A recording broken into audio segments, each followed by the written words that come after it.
Friends, അപ്പോൾ നമ്മൾ നമ്മുടെ മണ്ണാർക്കാടിനടുത്തുള്ള അട്ടപ്പാടിയിലെ നരസിമുക്കിലെ നമ്മുടെ സൂര്യകാന്തി തോട്ടത്തിലെത്തിയിട്ടുണ്ട്. ചെറുതാണെങ്കിലും അതിമനോഹരമായിട്ടുള്ള ഒരു സൂര്യകാന്തി തോട്ടം. Earlier we had to go to Gundalpet in Karnataka to see this type of sunflower cultivation. But now we are very lucky to see in Attapadi itself sunflower cultivation of this type.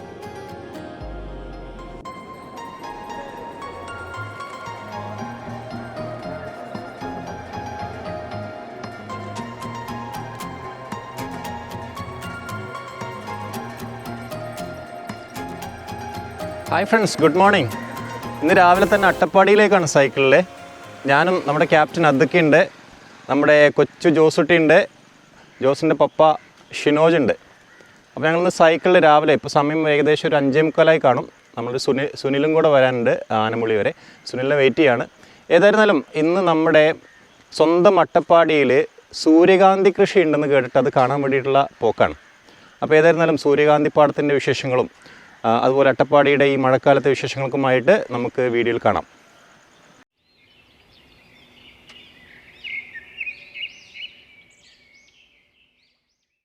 അപ്പോൾ നമ്മുടെ സുനിൽ എത്തിയിട്ടുണ്ട്. But he is not coming with us to Attappadi because today is a working day for him.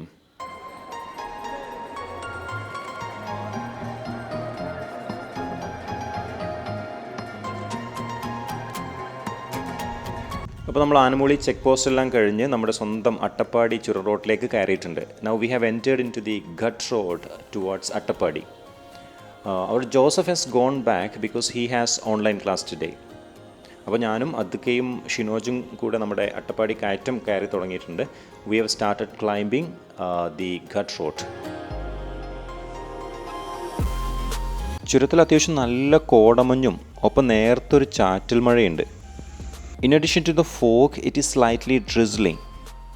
The ride in such a climate is a marvelous experience. കഴിഞ്ഞ മഴക്കാലത്ത് നല്ല കോടമഞ്ഞുള്ളൊരു ദിവസം ഇതുവഴി ഞങ്ങൾ നടത്തിയൊരു പുള്ളി സൈക്കിൾ സവാരിയുടെ വീഡിയോ ഞാൻ മുമ്പ് പോസ്റ്റ് ചെയ്തിട്ടുണ്ടായിരുന്നു. അപ്പോൾ അതിൻ്റെ ലിങ്ക് ഞാൻ ഡിസ്ക്രിപ്ഷൻ ബോക്സിൽ കൊടുക്കുന്നുണ്ട്. താല്പര്യമുള്ളവർ, കാണാത്തവരൊക്കെ ജസ്റ്റ് ഒന്ന് കണ്ടു നോക്കണേ.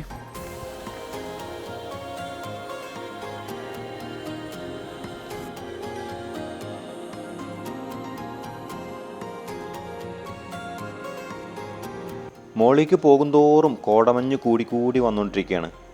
The fog intensifies as we go up. അബ്ദുക്കയും ഷിനോജും മുമ്പിൽ കയറി പോയിട്ടുണ്ട്. ഞാനേതായാലും കുറച്ച് വീഡിയോ ഒക്കെ എടുത്ത് കുറച്ച് പതുക്കെയാണ് പോയിക്കൊണ്ടിരിക്കുന്നത്. ഞാനിപ്പോൾ 10ാം വളവ് വ്യൂ പോയിൻ്റ് കഴിഞ്ഞിങ്ങനെ പോന്നുകൊണ്ടിരിക്കുകയാണ്. I have passed by the 10th hairpin bend. My friends might have reached Mukkali now. We will take a short break there for having breakfast and will proceed to Narasimukku to see the sunflower cultivation. എൻ്റെ friends ഇപ്പോൾ മുക്കാലി എത്തിയിട്ടുണ്ടാവും. അവിടുന്ന് ചെറിയൊരു break എടുത്ത് breakfast കഴിച്ചിട്ട് നേരെ സൂര്യകാന്തി തോട്ടം കാണാൻ വേണ്ടിയിട്ട് നരസിമുക്കിലേക്ക് പോകും. ഇത് മുക്കാലി ജംഗ്ഷനാണ്. ഇവിടുന്ന് ബ്രേക്ക്ഫാസ്റ്റ് കഴിച്ചു. ഇനി ഒരു 12 കിലോമീറ്റർ കൂടെ നേരെ പോയിട്ട് പ്ലാമരം എന്ന് പറഞ്ഞ സ്ഥലമുണ്ട്. അവിടുന്ന് ലെഫ്റ്റിലേക്ക് തിരിയണം.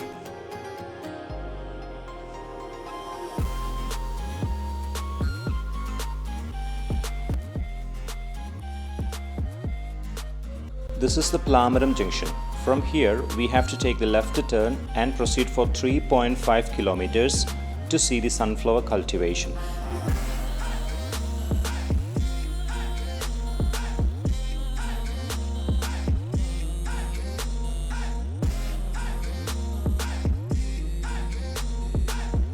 This is the Plamaram Narasimukku road. This is a very beautiful road with less traffic. ഈ റോഡിൻ്റെ 2 സൈഡിലും ശ്രദ്ധിച്ചില്ലേ, വലതുഭാഗത്ത് നല്ല ഭംഗിയുള്ള കാറ്റാടി മരത്തിൻ്റെ ചെടികൾ, ഇടതുഭാഗത്ത് നല്ല ഭംഗിയുള്ള ചെറിയ ഒരു തരം മഞ്ഞ പൂക്കൾ വിരിഞ്ഞു നിൽക്കുന്ന ഒരു തരം നല്ല പച്ചപ്പുള്ള ചെടികളൊക്കെ ആയിട്ട് ഒരു പൊള്ളി റൂട്ട് തന്നെയാണത്.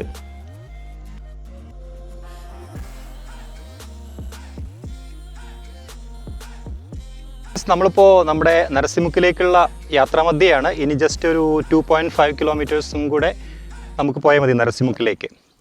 We have only 2.5 kilometers to reach Narasimukku.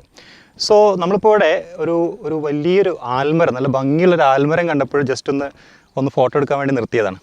We have stopped here when we saw a huge magnificent banyan tree. You can see behind me.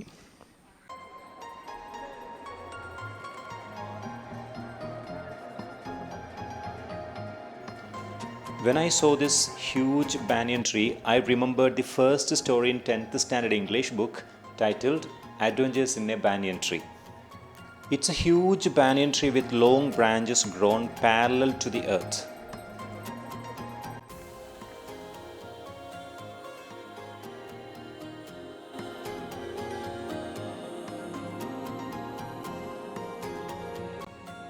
ഏതായാലും ഈ ഭംഗിയുള്ള ഈ ആൽമരത്തിൻ്റെ വലിയ കൊമ്പുകളും ഈ തൂങ്ങി നിൽക്കുന്ന വേരുകളൊക്കെ കണ്ടപ്പോൾ ഞങ്ങളൊക്കെ കുറച്ച് നേരത്തേക്ക് കുട്ടിക്കാലത്തേക്കൊന്ന് തിരിച്ചു പോയിരിക്കുകയാണ്. We have gone back to a nostalgic childhood when we saw the long branches and the hanging roots of this banyan tree.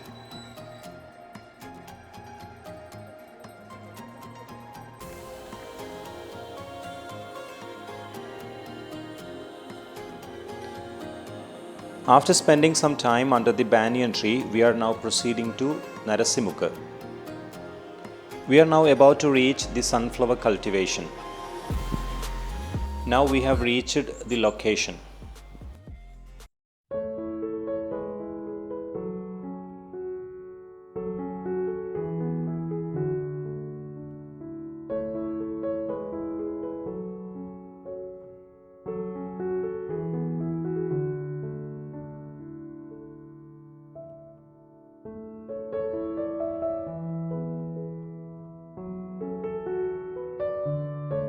Friends, അപ്പോൾ നമ്മൾ നമ്മുടെ മണ്ണാർക്കാടിനടുത്തുള്ള അട്ടപ്പാടിയിലെ നരസിമുക്കിലെ നമ്മുടെ സൂര്യകാന്തി തോട്ടത്തിൽ എത്തിയിട്ടുണ്ട്. ചെറുതാണെങ്കിലും അതിമനോഹരമായിട്ടുള്ള ഒരു സൂര്യകാന്തി തോട്ടം. Actually we the people had to go to Gundalpet in Karnataka to see this type of sunflower cultivation. But now we are very lucky to see in Attapadi itself sunflower cultivation of this type. Actually, this is not a large scale cultivation, it's a very small scale cultivation, but still it is very elegant and beautiful. My friends Mr. Abduka and Shinoj have come with me. Actually, we are enjoying this beautiful elegant site here at Narasimukka. See friends, actually most of the places here in Narasimukka are barren land. Barren land means അങ്ങനെ തരിശായി കിടക്കുന്ന സ്ഥലങ്ങളാണ്, കൃഷിയൊന്നും ചെയ്യാതെ uncultivated ആയിട്ട് കിടക്കുന്ന സ്ഥലങ്ങളാണ്. But one mister പളനിസ്വാമിയെ, actually he is from Tamil Nadu I think, but he is residing somewhere here. I have heard someone saying he has initiated this sunflower cultivation. As far as we the Malayalis are concerned, this is actually a new experience and a lot of visitors are coming here, even though we have certain restrictions of the lockdown and all. Many people are coming to this place to watch this. Actually, Malayalam Manorama had published a beautiful photo of this sunflower plantation one day, and it was after that many people started coming to this place.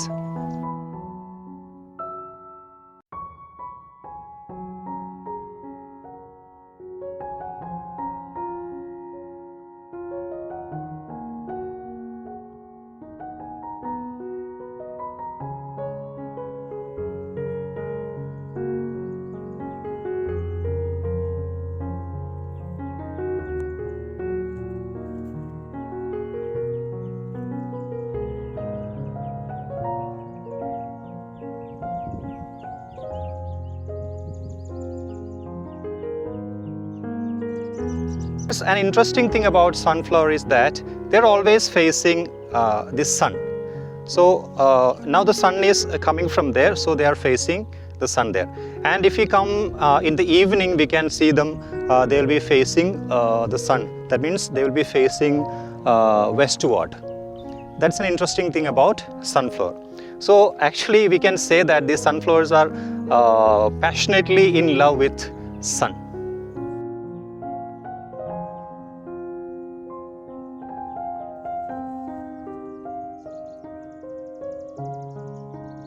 See, personally, I'd like to appreciate Mr. Palaniswamy Gounder for initiating this sunflower cultivation, especially in this barren land of Narasimukka. He might have taken a lot of risk for starting this cultivation. Anyway, it's a visual treat for all those who are coming to this place. And you can see some windmills in the background of this cultivation. And I have heard that he has planted in approximately 50 cents of land.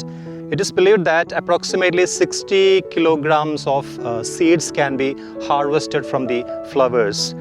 We can see when it matures, we will be getting seeds from this area, and these petals will be fallen down, and matured seeds will be available after some more days, I think. Friends, നമ്മളിപ്പോൾ നമ്മുടെ നരസിമുക്കിലെ സൂര്യകാന്തി ചെടിത്തോട്ടമൊക്കെ കണ്ട് അതിന് തൊട്ടടുത്തുള്ള നമ്മുടെ അതിൻ്റെ owner Palaniswami ചേട്ടനെ ഇവിടെ കണ്ടിട്ടുണ്ട്. ജസ്റ്റ് ഒന്ന് പരിചയപ്പെടാൻ വേണ്ടി കയറിയതാണ്. അപ്പോൾ നമ്മളിവിടുന്ന് വെള്ളമൊക്കെ കുടിച്ചിങ്ങനെ ജസ്റ്റ് കുറച്ച് നേരം റെസ്റ്റ് ചെയ്യാണ്. നമുക്ക് ചേട്ടനെ ഒന്ന് പരിചയപ്പെടാം. ഇതാണ് നമ്മുടെ പളനിസ്വാമി കൗണ്ടർ. നമുക്ക് നമ്മുടെ കൃഷിയുടെ വിവരങ്ങളൊക്കെ ഏട്ടനോട് ചോദിച്ച് മനസ്സിലാക്കാം. ഇതിപ്പോൾ എത്ര നാളായി ചേട്ടാ കൃഷി? 2 മാസമായി അല്ലേ? ഓക്കെ. എത്ര നാൾ കഴിഞ്ഞാലാണ് ഇത് വിളവെടുക്കുക? വിളവ് 120 ദിവസമാണ് പറയുന്നത്. 100 ദിവസത്തിലെടുക്കാനാണ് തോന്നുന്നു. 100 ദിവസത്തിലെടുക്കുക അല്ലേ? ഓക്കെ. ആദ്യമായിട്ടാണോ ചെയ്യുന്നത്? ആദ്യമായിട്ടാണ്. ഓക്കെ. അപ്പോൾ ഇതുമായി ബന്ധപ്പെട്ട അതിൻ്റെ അറിവുകളൊക്കെ എവിടെ നിന്ന് കിട്ടി? കൃഷിയുടെ ഞങ്ങളിപ്പോൾ കോയമ്പത്തൂരിൽ നിന്ന് വാങ്ങി. ഇത് വിത്ത് അവിടെ നിന്ന് വാങ്ങിയോ? വിത്ത് അവിടെ നിന്ന്. ഓക്കെ. അതല്ല, ഈ കൃഷി ചെയ്യുന്ന അതിൻ്റെ രീതികളൊക്കെ ഉണ്ടല്ലോ. രീതി പൂട്ടിയിട്ടു. ഓക്കെ. ഡയറക്റ്റ് ഇട്ട് പൂട്ടിയിട്ടു, പിന്നെ അതിലെ വിറച്ച് കൊടുത്തിട്ട് പിന്നെ വീണ്ടും ഒരു പൂട്ടും. ഓക്കെ. ഇതിന് നനയ്ക്കേണ്ട ആവശ്യമില്ല? നനയ്ക്കേണ്ട ആവശ്യമില്ല. വെള്ളമില്ല, മഴയില്ലാത്ത സമയത്ത് നനയ്ക്കണല്ലേ? അപ്പോൾ എങ്ങനെയാണ് ഇവിടുന്ന് വെള്ളം കൊണ്ടുപോകുന്നത്? എങ്ങനെയാണ്? വെള്ളം അതിൽ പമ്പ് വെച്ച് അടിച്ചിട്ടുണ്ട് അല്ലേ? ഡെയിലി നനയ്ക്കേണ്ട ആവശ്യമില്ല അല്ലേ? ഡെയിലി ഒന്നും ആവശ്യമില്ല. ഓക്കെ. ഇതിന് കൂടുതൽ വെള്ളമൊന്നും ആവശ്യമില്ല. വെള്ളം ആവശ്യമില്ല അല്ലേ? ഓക്കെ. അപ്പോൾ ചേട്ടാ, നമുക്കിതിൽ ഇപ്പോൾ 50 സെൻറ്റിലാണോ കൃഷി ചെയ്തിട്ടുള്ളത്? 50 സെൻറ്റ്. ഓക്കെ. 50 സെൻറ്റിൽ കൃഷി ചെയ്യുമ്പോൾ നമുക്ക് എത്ര വിത്ത് കിട്ടും? എത്ര കിലോ ഏകദേശം? എൻ്റെ വ്യത്യാസം ഒരു 150 കിലോ വരെ കിട്ടണം. 150 കിലോ വരെ കിട്ടും അല്ലേ? ഓക്കെ. അപ്പോൾ അതുകൊണ്ട് എത്ര ലിറ്റർ എണ്ണ കിട്ടുന്നല്ല? 150 കിലോ ഇപ്പോൾ പുറത്ത് പറഞ്ഞിട്ട് 2.5 കിലോ എന്നാൽ 1 ലിറ്റർ എണ്ണയ്ക്ക് വിത്ത്. എങ്ങനെ? 2.5 കിലോ വിത്ത് ഇട്ടാൽ 1 ലിറ്റർ എണ്ണ കിട്ടണം. 2.5 കിലോ വിത്ത് നട്ടാലേ? അല്ല, 1.5 കിലോ വിത്ത് ആട്ടി കളി. 2.5 കിലോ ആട്ടി കഴിഞ്ഞാൽ 1 ലിറ്റർ എണ്ണ കിട്ടും അല്ലേ? ഓക്കെ. അപ്പോൾ ഇതിന് ഏകദേശം നമ്മൾ ഇത് ആദ്യമായിട്ടല്ല ചെയ്തിരിക്കുന്നത്. അപ്പം ഇനി നമ്മൾ ആട്ടി നോക്കിയിട്ട് അപ്പോൾ ഏകദേശം ഒരു 60 ലിറ്റർ കിട്ടാൻ സാധ്യത ഉണ്ടാവും അല്ലേ? 60 ലിറ്ററുടെ അതിനുണ്ട്. ഓക്കെ. ഏതായിരുന്നാലും ഈ ഒരു വിളവെടുപ്പ് കഴിഞ്ഞാൽ അറിയാം കൃത്യമായിട്ടുള്ള ഒരു ഐഡിയ അല്ലേ? പറയാനും പറ്റില്ല. അതെ. വിളവൊന്നും എടുത്തു കഴിഞ്ഞാൽ പിന്നെ നമുക്ക് ഒരു ഐഡിയ കിട്ടും. ഓക്കെ. ഗുഡ്. അപ്പോൾ ഏതായിരുന്നാലും നമ്മുടെ ഈ ഒരു നരസിമുക്ക് പോലെയുള്ള ഏതാണ്ടൊക്കെ ഡ്രൈ ആയി കിടക്കുന്ന ഈ സ്ഥലത്ത് തൻ്റെ കഠിനാധ്വാനം കൊണ്ട് ഒരു 50 സെൻറ്റ് സ്ഥലത്ത് നല്ല മനോഹരമായിട്ടുള്ള കാഴ്ചക്കാർക്കൊക്കെ നല്ല കണ്ണിന് സുഖം നൽകുന്ന ഒരു കൃഷി ഇവിടെ ചെയ്ത് ശ്രദ്ധയാകർഷിച്ചിരിക്കുകയാണ് നമ്മുടെ പളനിസ്വാമി ചേട്ടൻ. ഏതായിരുന്നാലും ഇങ്ങനൊരു സംരംഭത്തിന് തുടക്കം കുറിച്ച ഏട്ടൻ്റെ എല്ലാവിധ അഭിനന്ദനങ്ങളും. Okay, thank you. ഇതുപോലുള്ള ഒരുപാട് സ്ഥലങ്ങൾ, ഏക്കർ കണക്കിന് സ്ഥലങ്ങൾ നരസിമുക്കിൽ കൃഷിയൊന്നും ചെയ്യാതെ തരിശായിട്ട് കിടക്കുകയാണ്. ഇവിടെയാണ് നമ്മുടെ പളനിസ്വാമി തൻ്റെ കഠിനാധ്വാനം കൊണ്ട് ലാഭകരമായി സൂര്യകാന്തി കൃഷി ഇറക്കി വ്യത്യസ്തനായിക്കൊണ്ടിരിക്കുന്നത്. അങ്ങനെ നമ്മൾ പളനിസ്വാമിയുടെ യാത്ര പറഞ്ഞ് നമ്മുടെ സവാരി തുടരുകയാണ്. ഇനിയിപ്പോൾ വന്ന വഴി തിരിച്ചു പോകുന്നില്ല. ഇനി നേരെ ചാവടിയൂർ പോയി അവിടുന്ന് പുതൂർ വഴി താവളത്തേക്ക് കയറി തിരിച്ചു പോരാനുള്ള പരിപാടിയാണ്. ഏതായാലും പോകുന്ന വഴിക്ക് എന്തെങ്കിലും നല്ല കാഴ്ചകൾ കാണുമെന്ന് നോക്കാം. രാവിലെ നമ്മൾ മണ്ണാർക്കാട് നിന്ന് പുറപ്പെടുന്ന സമയത്ത് ചെറുതായിട്ട് മഴ ചാറുന്നുണ്ടായിരുന്നു. It was slightly drizzling when we started from Mannarkkad. പക്ഷേ ഇവിടെ ഒന്നും ഇപ്പോൾ അടുത്ത കാലത്തൊന്നും മഴ പെയ്തായിട്ട് ഒരു ലക്ഷണവും കാണുന്നില്ല. നല്ല ഡ്രൈ ആയി കിടക്കുന്ന പ്രദേശമാണ്. ഏതായാലും ആകാശവും അവിടെ കാണുന്ന മലകളൊക്കെ നല്ല ഒരു ഭംഗിയുണ്ടെന്ന്, നല്ല തെളിഞ്ഞ് കിടക്കുന്നുണ്ട്. Here you can see papaya cultivation. കണ്ടില്ലേ, പപ്പായ കൃഷിയാണ്. ചെറിയ കുള്ളൻ തൈകളിൽ നന്നായിട്ട് കായ്ച്ചു നിൽക്കുന്ന പപ്പായകൾ നല്ല കാണാൻ നല്ല ഭംഗിയുണ്ട്.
നമ്മളങ്ങനെ നരസിമുക്കിൽ നിന്ന് നേരെ വന്ന് കോട്ടത്തറ ചാവടിയൂർ റോഡിലേക്ക് കയറി നേരെ ഇപ്പോൾ ചാവടിയൂർ എത്താറായിട്ടുണ്ട്. ഇനി അവിടെ നല്ലൊരു പാലം കൂടെ ഉണ്ട് നമുക്ക് കാണാൻ.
Now we have reached Chavadiyur bridge across Bhavani river.